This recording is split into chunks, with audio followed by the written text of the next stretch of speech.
এই মুহররম মাসে আমরা কেন রোজা রাখবো?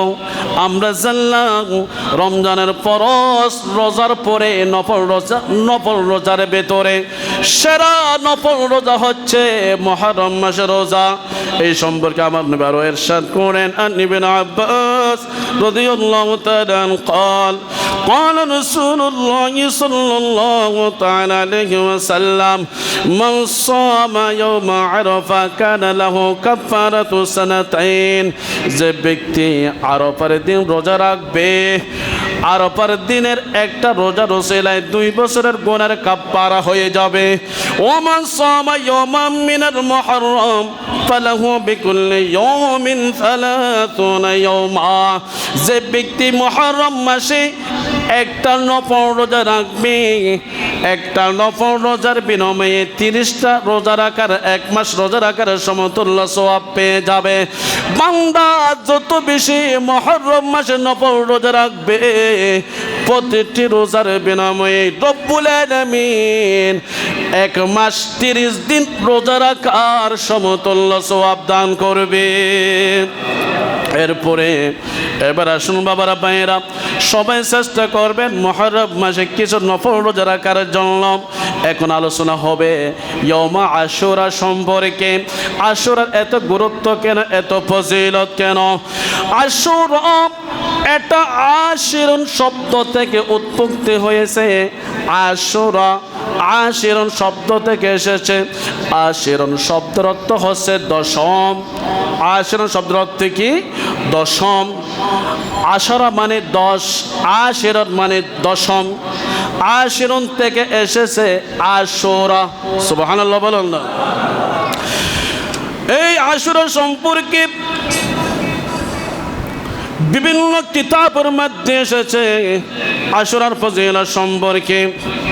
যেমন গুনিয়াতুত তালিবিন কিতাবের মধ্যে আমার গৌসুফ আব্দুল কাদের জিলানী রাহমাতুল্লাহি তাআলা এবং মা সাবাতা বিসুন্নাহ কিতাবে শেখ আব্দুল হক মুহাদ্দিস দেহলভী রাহমাতুল্লাহি আলাইহি এবং নুজাহাতুল মাজারিস কিতাবে আল্লামা আব্দুর রহমান সুফুরি রাহমাতুল্লাহি আলাইহি ইয়াউমা আশুরা সম্পর্কে আশুরার ফজিলত সম্বন্ধে বর্ণনা করেছেন।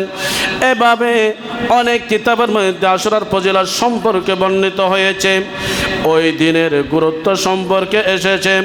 এই দিনকে কেন আশুরা বলা হয়? এই দিনকে আশুরা বলার কারণ হচ্ছে আশুরার দিনে মুহররম মাসের 10 তারিখে রব্বুল আলামিন সিনিয়র ক্লাসের বড় বড় 10 জন নবী রাসূলদেরকে 10টা পুরস্কার দান করেছেন, 10টা নিয়ামত দান করেছেন। সেই জন্য মুহররমের 10 তারিখকে আশুরা বলা হয়। সুবহানাল্লাহ।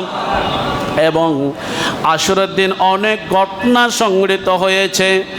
নবী রাসূলদেরকে অনেক নিয়ামত পুরস্কার দিয়েছেন, অনেক ঘটনা সংঘটিত হয়েছে। সবচাইতে বড় ঘটনা হলো 61 হিজরিতে মুহররম মাসের 10 তারিখে কারবালার ময়দানে ইসলামকে প্রতিষ্ঠা করার জন্য, ইসলামের পতাকাকে কিয়ামত পর্যন্ত উড্ডয়ন করে রাখার জন্য, বুলন্দ করে রাখার জন্য আল্লাহর হাবিবের কলিজার টুকরা নাতি সৈয়দুশ শুহাদা সুলতানে কারবালা, যিনি জান্নাতে যুবকদের সরদার, যাদের ব্যাপারে আমার নবী বলেছেন ইন্নাল হাসান ওয়াল হুসাইন সাইয়্যিদা শাবাবে আহলিল জান্নাহ। ইমাম হুসাইন, ইমাম হাসান রাদিয়াল্লাহু তাআলা আনহুমা, তারা 2 ভাই হবে জান্নাতি যুবকদের সরদার। জান্নাতের ভিতর কোনো বুড়ো মানুষ থাকবে না, জান্নাতের ভিতর কোনো ছোট মানুষ থাকবে না। আল্লাহ সবাইকে যুবক বানিয়ে দেবে। জান্নাতে সকল যুবকদের সরদার হবে হাসানাইনে কারিমাইন। উচ্চ আওয়াজে বলুন না সুবহানাল্লাহ। আমার বাবার ভাইরা, ইমাম হুসাইন রাদিয়াল্লাহু তাআলা আনহু তিনি তার পরিবারের সবাইকে নিয়ে 72 জন একজন আহলে বাইত রাসূল আওলাদ রাসূল কারবালার ময়দানে এই মুহররম মাসের 10 তারিখে 61 হিজরতে কারবালার ময়দানে ইসলামের পতাকাকে বুলন্দ করে রাখার জন্য জালেম ফাসউক মালউন ইয়াজিদ বাইনের বিরুদ্ধে জিহাদ করে শাহাদাত বরণ করেছেন। তাদের শহীদের বিনিময়ে এই রক্তের বিনিময়ে কোরবানের বিনিময়ে ইসলাম এখনো পর্যন্ত আছে, কিয়ামত পর্যন্ত থাকবে। কতল হুসাইন असल में मर गया जिद है, इस्लाम जिंदा होता है हर करबला के बाद। আমার বাবার ভাইরা, এভাবে আশুরার দিন অনেক বড় বড় ঘটনা সংঘটিত হয়েছে। আমার বাবার ভাইরা, এই পবিত্র ইয়ম আশুরার দিনের মধ্যে আমরা কেন ইবাদত বন্দি করব, কেন রোজা রাখব, সেই দিন সম্পর্কে আমার নবী ইরশাদ করেছেন, মা সামা ইয়ম আশুরা ফাকান্নামা সামাদ দার কুল্লাহ। নুজহাতুল মাজালিস কিতাবের মধ্যে এসেছে, খুতবার মধ্যে এসেছে, যে ব্যক্তি আশুরার দিন রোজা রাখবে, নফল রোজা রাখবে, ফাকান্নামা সামাদ দার কুল্লাহ, ওই ব্যক্তি যেন সারা বছর রোজা রাখলো। আশুরার দিন রোজা রাখলে 1 বছর রোজা রাখার সমতুল্য সওয়াব পাওয়া যায়। এবং মুহররম মাসে নফল রোজা রাখলে প্রতিটি রোজার বিনিময়ে 1 মাস রোজা রাখার সমতুল্য সওয়াব পাবেন। সুবহানাল্লাহ বলুন না। এরপরে আমার নবী আরো ইরশাদ করেন, নবী যখন মক্কা নিজের মাতৃভূমি ত্যাগ করে হিজরত করে যখন মদিনা শরীফ চলে গেলেন, আমার নবী দেখতে পাচ্ছি ইহুদিরা রোজা রাখতেছে। নবী বলেন, কদিমান নবী সাল্লাল্লাহু আলাইহি ওয়াসাল্লাম আল মদিনা, নবীজি যখন মক্কা শরীফ ত্যাগ করে মদিনা শরীফ হিজরত করে চলে গেলেন, ফারাআল ইয়াহুদা তাসুম ইয়াউম আশুরা, সেই দিন আমার নবী দেখতে পাচ্ছি ইহুদিরা আশুরার দিন রোজা রাখতেছে। ফাকালা মা হাযা, নবীজি ইহুদিদের কাছে প্রশ্ন করলেন, ও ইহুদিরা, তোমরা আশুরার দিন কেন রোজা রাখো, কেন রোজা রাখতেছ? তারা বলেন, ক্বালু হাযা ইয়াউমুন সাদিহুন, আজকের আশুরার দিন হচ্ছে আমাদের জন্য একটা মহান দিন, বড় দিন। কারণ হাযা ইয়াউমুন নাজাল্লাহু বানি ইসরাঈল মিন আদুইহিম, এই আশুরার দিনে মুহররম মাসের 10 তারিখে রব্বুল আলামিন হযরত মুসা কালিমুল্লাহ আলাইহিস সালাম সহ বনি ইসরাইলের যারা মুসা নবীর অনুসারী ছিল তাদের সকলকে ওই নীল নদে তাদের সকলকে আল্লাহ নীল নদ থেকে আল্লাহ রক্ষা করেছেন এবং ফেরাউনকে সাগরের মধ্যে ডুবিয়ে মেরেছেন। উচ্চ আওয়াজে বলুন না সুবহানাল্লাহ। আশুরার দিনে মুসা কালিমুল্লাহ আলাইহিস সালামকে এবং তার অনুসারীদেরকে ফেরাউন জালেম ফেরাউন যখন হত্যা করার জন্য দৌড়াচ্ছিল, তখন সামনে সাগর পড়ে গেল। আল্লাহ হুকুম করলেন সাগরে একটা লাঠি নিয়ে বাড়ি দেন। লাঠি নিয়ে আঘাত করার সাথে সাথে সাগরের মাঝখানে রাস্তা তৈরি হয়ে গেছে। মুসা আলাইহিস সালাম এবং তার অনুসারীরা সাগর পার হয়ে চলে গেলেন এবং ফেরাউনের হাত থেকে আল্লাহ মুসা নবীকে রক্ষা করেছেন। সুবহানাল্লাহ। মুসা নবীর অনুসারীদের আল্লাহ রক্ষা করেছেন এবং ফেরাউনকে তার সম্প্রদায়কে তার অনুসারীদেরকে আল্লাহ সাগরে ডুবিয়ে মেরেছেন। ইহুদিরা বলে, আমরা আজকের দিনে রোজা রাখতেছি এই জন্য আল্লাহ আমাদের নবীকে মুসা নবীকে ফেরাউনের হাত থেকে রক্ষা করেছেন, সেই জন্য রোজা রাখি আল্লাহর শুকরিয়া আদায় করার জন্য। ফাসামাহু মুসা, মুসা নবী আশুরার দিনে রোজা রাখতেন, আমরা রোজা রাখি।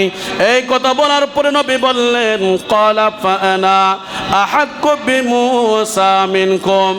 মুসা আলাইহিস সালাম আল্লাহর শুকরিয়া আদায় করার জন্য আশুরার দিন রোজা রেখেছেন এবং ইহুদিরা আশুরার দিন রোজা রাখতেছে।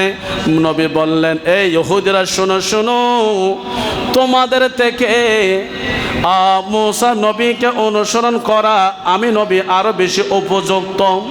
আজকের দিনে রোজা রাখা আমি নবীর বেশি হক, আমি নবী বেশি হকদার তোমাদের থেকে। এই কথা বলে ফাসামাহু, নবীজি আশুরা দিন রোজা রাখতেন। ও আমার বিসিয়ামিহি, এবং সাহাবায়ে কেরামদেরকেও আশুরা দিন রোজা রাখার জন্য নির্দেশ দিয়েছেন। সুবহানাল্লাহ। একজন সাহাবা নবীর কাছে এসে প্রশ্ন করলেন, আন সিয়াম আশুরা, আশুরা রোজা সম্পর্কে একজন সাহাবা এসে প্রশ্ন করলেন, ইয়া রাসূলুল্লাহ, আমরা আশুরা দিন কেন রোজা রাখবো? রোজা রাখলে আমাদের ফায়দা কি হবে, উপকার কি হবে? এই প্রশ্নটা করার পর নবী বলেন, ফাকালা আহতাসিবু আলাল্লাহি আন ইউকাফিরা সানাতাল্লাতী ক্বাবালা। নবীজি বললেন, আমি নবী আশা রাখি আশুরা দিন যারা রোজা রাখবে, একটা রোজার উসিলায় অতীতের 1 বছরের গুনাহ মাফ হয়ে যাবে। আমরা এর আগের হাদিসে শুনেছি, একটা রোজা রাখলে 1 বছর রোজা রাখার সমতুল্য সওয়াব পাবেন। সুবহানাল্লাহ। আশুরা দিন রোজা একটা রাখলে 1 বছর রোজা রাখার সমতুল্য সওয়াব পাবেন। এবং এই হাদিস থেকে আমরা শুনলাম, শুধু তাই না, 1 বছরের গুনাহ মাফ হয়ে যাবে। এই জন্য সকলে চেষ্টা করব আশুরা রোজাটা রাখার জন্য।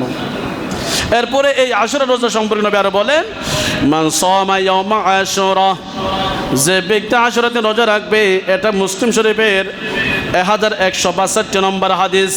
নবী বলেন, মান সামা ইয়াওমা আশুরা, যে ব্যক্তি আশুরা দিন রোজা রাখবে, আতাহুল্লাহু সাওয়াবা আশরাতি আলাফিল মালাকিন। নবী বলেন, যে ব্যক্তি আশুরা দিন রোজা রাখবে, একটা রোজা রাখবে, এর বিনিময়ে রব্বুল আলামিন 10,000 ফেরেশতাদের ইবাদতের সওয়াব দান করবে। কয় হাজার ফেরেশতা? 10,000 ফেরেশতাদের ইবাদতের সওয়াব পেয়ে যাবেন। শুধু তাই না, ওয়া সাওয়াবা আশরাতি আলাফি শহীদ, 10,000 শহীদের সওয়াব পেয়ে যাবেন। সুবহানাল্লাহ। ওয়া সাওয়াবা হাজ্জাতি ওয়া উমরা, একটা হজ এবং একটা উমরার সওয়াব পেয়ে যাবেন। আশুরা দিন রোজা রাখা দরকার আছে না নাই? 10,000 ফেরেশতাদের ইবাদতের সওয়াব পেয়ে যাবেন, 10,000 শহীদের সওয়াব পেয়ে যাবেন, একটা হজ একটা উমরা সওয়াব পেয়ে যাবেন, 1 বছর রোজা রাখার সমতুল্য সওয়াব পেয়ে যাবেন, 1 বছরের গুনাহ মাফ হয়ে যাবে। রব্বুল আলামিন আমাদের সকলকে আশুরা দিন রোজা রাখার তৌফিক দান করুন, সকলে বলি আমিন। শুধু কি একটা রাখবো? না, আমরা একটা রাখবো না, আমরা 2টা রাখবো। কেন? এটা হাদিসে পাকে এসেছে, সুমু ইয়াওমা আশুরা, তোমরা আশুরা দিন রোজা রাখবে, ওয়া খালিফু ফিহিল ইয়াহুদা, এবং ইহুদিদের বিপরীত করবে, ইহুদিদের বিপরীত করবে। তোমরা রোজা রাখবে, আশুরা রোজা রাখবে, আর কি করবে? ইহুদিদের বিপরীত করবে। ইহুদিদের আমলের সাথে আমাদের আমল এক হতে পারে না। আপনারা শুনেছেন ইহুদিরা আশুরা দিন রোজা রাখে। ইহুদিরা কি রাখে? আশুরা দিন রোজা রাখে। তাদের নবী মুসা আলাইহিস সালাম রোজা রাখছে বিদায়। তো নবী বলেন, ঠিক আছে, আমরা আশুরা দিন রোজা রাখবো, কিন্তু আমরা রাখবো 2টা। কয়টা?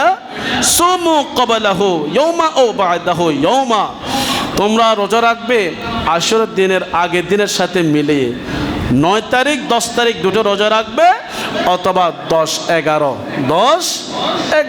2টো রোজা রাখবে। তাহলে ইহুদিদের আমলের সাথে আমাদের আমল আর মিলবে না। এভাবে আমরা কমপক্ষে 2টো রোজা রাখবো। কয়টা? কথা বলেন, কয়টা? কমপক্ষে 2টো রোজা রাখবেন। যদি বেশি রাখতে পারেন, বেশি সওয়াব পাবেন। মুহতারাম হাজরিন, তো ইয়াউমা আশুরা এটা কোন দিন? মুহররমের কয় তারিখ? কি বারে পড়তেছে? আমরা একটু হিসাবটা মিলিয়ে নেই। মুহররমের 10 তারিখ হচ্ছে আগামী জুমার দিন। আগামী, সুবহানাল্লাহ, দেখেন, মানে একদিক দিয়ে জুমা আর একদিক দিয়ে ইয়াউমা আশুরা। দুটি নিয়ামত মিলে গেছে, এক হয়ে গেছে। সুবহানাল্লাহ। জুমার দিন একটা বড় দিন, দোয়া কবুলের দিন। আশুরার দিন একটা কি বড় দিন, দোয়া কবুলের দিন। সেই জন্য আমরা সেদিন বেশি বেশি ইবাদত করব। বেশি বেশি কি করব? ইবাদত করব। খুতবার মধ্যে এসেছে, আগামী জুমার খুতবার মধ্যে আছে, আশুরার দিন আমরা রোজা রাখবো। কয়টা রাখতে বলছি? 2টা রাখবো, 9, 10 অথবা 10, 11। এরপরে আমরা আশুর দিন চেষ্টা করব যারা গরিব অসহায় মানুষ আছে তাদেরকে একটু সাহায্য সহযোগিতা করার জন্য।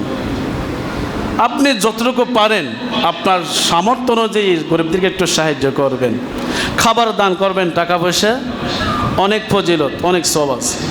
এতিমদের মাথায় হাত বুলিয়ে দেবেন, যারা ক্ষুধার্ত ব্যক্তি তাদের মুখে খাবার তুলে দেবেন। এতিমদেরকে মহব্বত করবেন, মাথায় হাত বুলিয়ে দেবেন। যারা তৃষ্ণার্ত তাদেরকে পানি পান করাবেন। আল্লাহ আপনাকে জান্নাতে শরাব পান করাবে, জান্নাতের বিছানায় জান্নাতে খাবার খাওয়াবে। সুবহানাল্লাহ, হাদিসে পাক রয়েছে। আশুরার দিন আমরা সকলে রোজা তো রাখবো। আশুরার দিন সবাই গোসল করবেন। কি করবেন? আশুরা উপলক্ষে সকালবেলা সবাই গোসল করবেন, সমস্ত রোগ বিমার থেকে আল্লাহ হেফাজত করবেন। আশুরার দিন চোখে সুরমা লাগাবেন। সুরমা এটা সুন্নাহ, সুরমা দোয়া সুন্নাহ। আশুরার দিন চোখে সুরমা লাগালে সমস্ত চক্ষু বিমার থেকে, চক্ষু রোগ থেকে আল্লাহ আপনার চোখকে হেফাজত করবে। আশুরার দিন আপনারা যে যতটুকু পারেন একটু ইবাদত বন্দি করবেন। রোজা তো রাখবেন, আর কিছু নফল ইবাদত বন্দি করবেন। আল্লাহ তাআলা আমাদের সকলকে আমল করার তৌফিক দান করুন।